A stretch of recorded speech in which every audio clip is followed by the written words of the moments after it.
Andrew Bridgen, along with a bunch of other members of parliament, wrote a letter to Sir Professor Ian Diamond, who is the national statistician for the United Kingdom.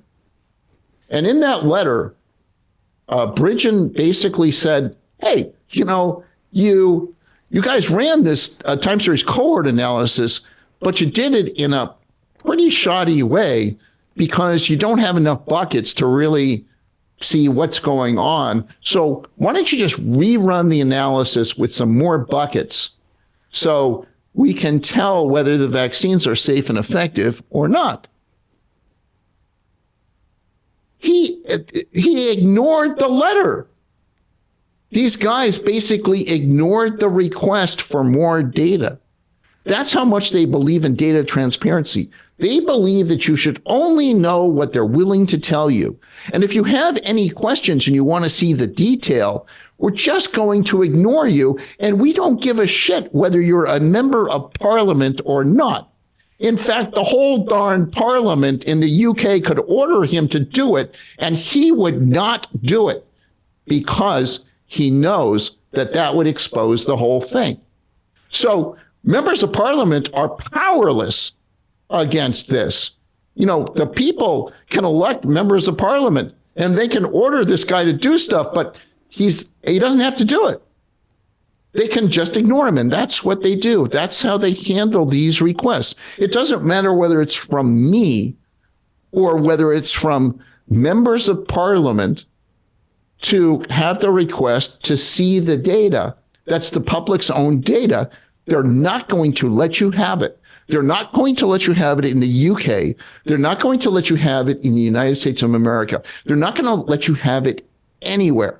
So the only way you can get this out is from people like Barry Young in New Zealand, who basically made a copy of the database and provided it to me. And then I obfuscated the data and made it public and then challenged anybody to show that this data shows that the vaccines are safe and effective. And not a single paper has come out on this data that came from the New Zealand Health New Zealand. It's the official government data. There's no doubt that this is legit government data, 4 million records. Not a single paper analyzing this data showing that the vaccines are safe and effective. In fact, when you do analyze the data using a time series cohort analysis, you find that your risk of death, the mortality risk when you get a shot increases over time. And it doesn't matter what season you got the vaccine in. So if you look at doses 2, 3, and 4, for example, where in dose 2 and dose 4, the death rates are dropping due to seasonality, and in dose 3, it's increasing. What you find is that it's increasing if you got the shots in dose 2, 3, and 4, where we have sufficient data to be able to show that. And nobody's been able to explain why that is if it wasn't caused by the vaccine.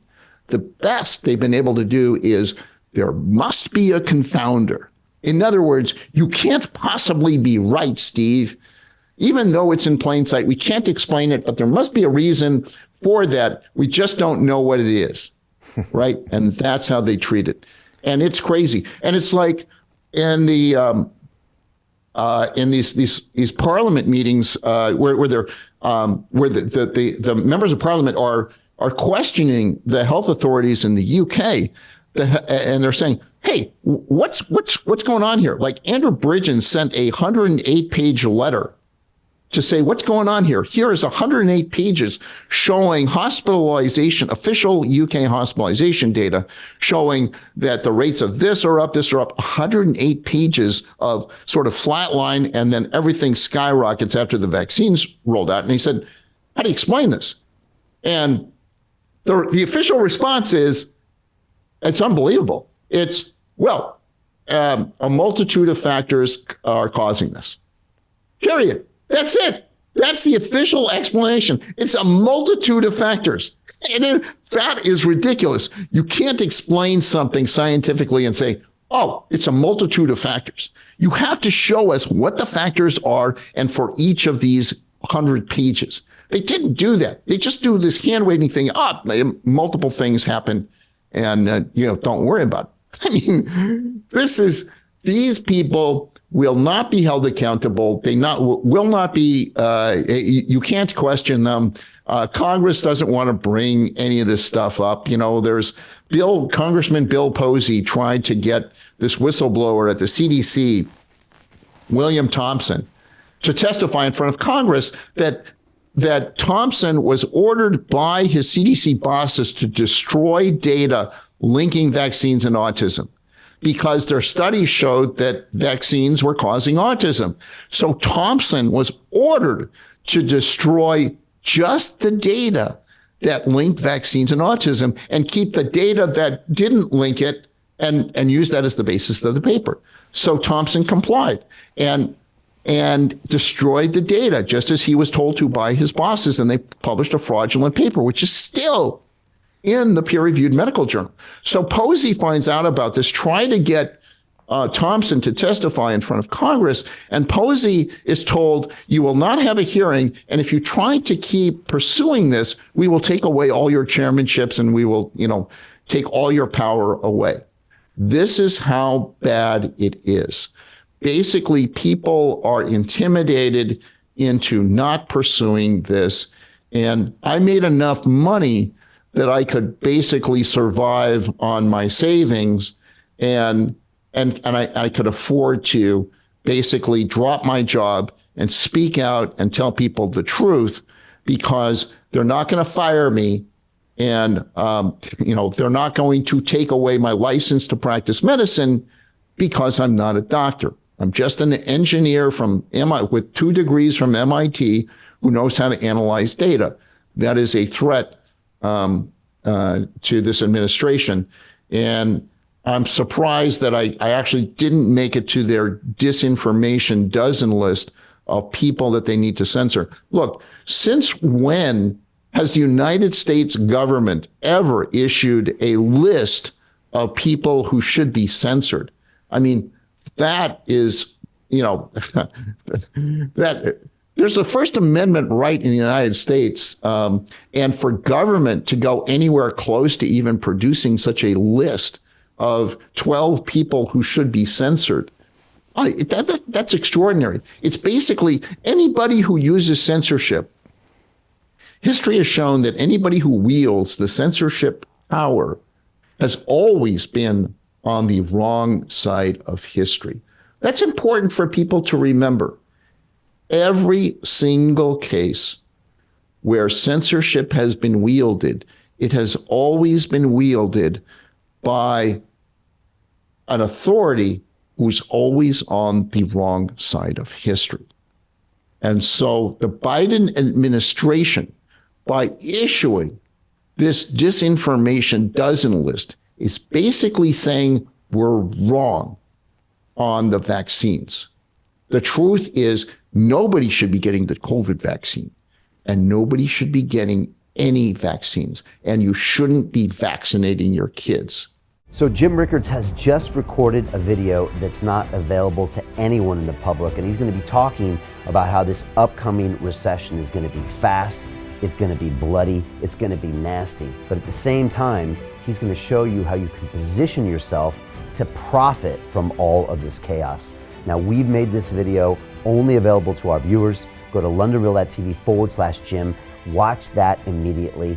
I can't say enough good things about Jim Rickards. He understands the global economic system better than any guest I've ever had on London Real.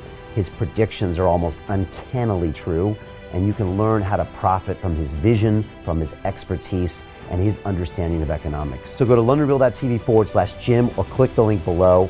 It's an excellent, excellent look on what's going to happen in the future and how you can position yourself to profit from that.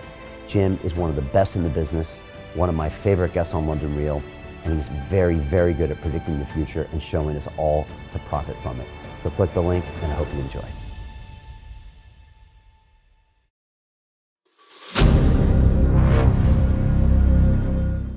I'm looking for partners, collaborators, colleagues who want to join forces with me around the globe and create real value, generational wealth, and financial freedom for everyone else around the world. Get involved in the cryptocurrency markets, get involved in the NFT markets. This is your moment. Life all comes down to a few moments. Don't let this pass. Now it's not too late. Next year is going to be too late. Ultimately, this is about freedom. That's the way I see it. This is about giving power back to the people and enabling billions of people worldwide to use the financial markets to improve their lives and those of their friends and their families and their communities. Honestly, I think it's a violation of human rights not to allow people basic access to financial services. Because right now people are being kept in the dark, they're being robbed of education, and it's a travesty. And so I'm looking for people that want to join me and be a part of this solution. And that all happens inside the DeFi Academy. The gains my students are making are absolutely amazing. Double, triple digit gains in the first month alone. That's amazing. This will change your life. Now is the time to get involved. I'm going to tell you exactly how my students in my academy made money in the last 30 days. I'm talking about real trading results. And let me just whet your appetite a little bit. Let me hit you with some numbers. I'm talking Brendan from New Zealand is up 68.77% on the month. Steve from Europe up 83%. Albert in Singapore up 169.9% on one single trade. I got Susan up 153% on her call options alone, also rocking 139% returns and 442% returns as well on individual trades. These are people that are changing their financial future in the last 30 days, but it's based on trading discipline. I've graduated over 500 students from inside my academy from over 54 countries around the world. It's amazing. When it comes to crypto, DeFi, and blockchain, we love this space. We truly believe it's the future. This is down to our core.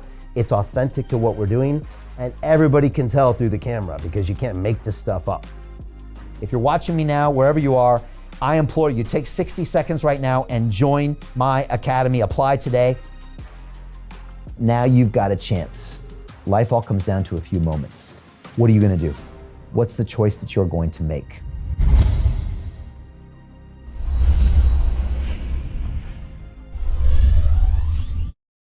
Hi, it's Brian Rose from London Real. You probably know that we've just recently been re-platformed on YouTube after 25 months completely in the dark. The truth is, I really need your help. What I really need you to do is click on that subscribe button right now, like this video, and maybe even leave a comment or share the link with friends. We're really fighting against an algorithm that's tried to keep us quiet for so long. And the more subscribers we have, the more people watch our content, the better guests we can bring you, the better content, and we can continue transforming lives. We've been doing this for 14 years now. I want to do this for another 14 years, but I really need your help. So click on that subscribe button, like the video, leave a comment, share this, and we're going to continue to bring you more and more great content. Thank you. Most people will never see this opportunity. Dubai luxury transformation projects have historically delivered 40 to 90% annual returns. That is incredible. These were once reserved only for insiders with access. I spent 15 years on Wall Street and I learned this. The biggest returns always go to the people who get the call first. Now, you finally can. We've just received a brand new project with major upside potential. Allocations move fast. Click the link, apply now, and speak to my team. This is your chance to see what others never will.